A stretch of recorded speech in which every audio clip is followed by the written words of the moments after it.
মাওবাদীদের খোঁজে ঝাড়খণ্ড ও পশ্চিমবঙ্গ পুলিশের যৌথ অভিযানে মাওবাদীদের সঙ্গে সংঘর্ষে নিহত হন একজন কোবরা জওয়ান, সঙ্গে আহত হন আরও একজন পুলিশ কর্মী। নিহত এই কোবরা জওয়ানের পরিবারের পাশে দাঁড়ালো রাজ্য সরকার, জানান পুলিশ সুপার ভারতী ঘোষ। গত বুধবার ঝাড়খণ্ড পুলিশ ও পশ্চিমবঙ্গ পুলিশ মাওবাদীদের খোঁজে যৌথ অভিযানে নেমেছিলেন।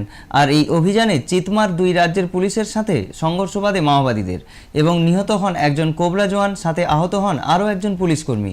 নিহত কোবরা জওয়ানের বাড়ি বীরভূমে বলে জানা গেছে।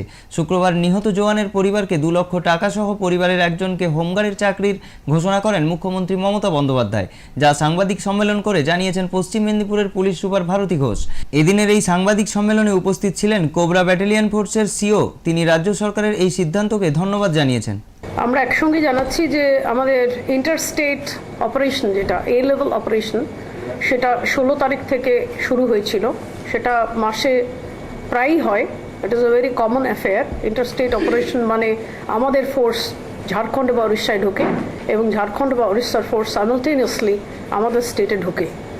এই একটা ইন্টারস্টেট অপারেশন, স্পেশাল অপারেশন যেটা প্ল্যান করা হয়েছিল 16 থেকে 19 সেপ্টেম্বর, তাতে যে ফোর্সরা ঢুকেছিল ঝাড়খণ্ডে, তার মধ্যে COBRA 207 was the striking force and it entered Chekam বলে একটা জায়গা আছে, সেখানে ঢোকার পরে কোবরার একজন ডিসি কোবরার গায়ে গুলি লাগে এবং একজন জওয়ান কোবরার বিকাশ সূত্রধরের গায়ে গুলি লাগে এবং বিকাশ সূত্রধর আনফর্চুনেটলি হি হ্যাজ লেফট আস। তো আমি এবং সিও কোবরা একসঙ্গে আলোচনা করেছি।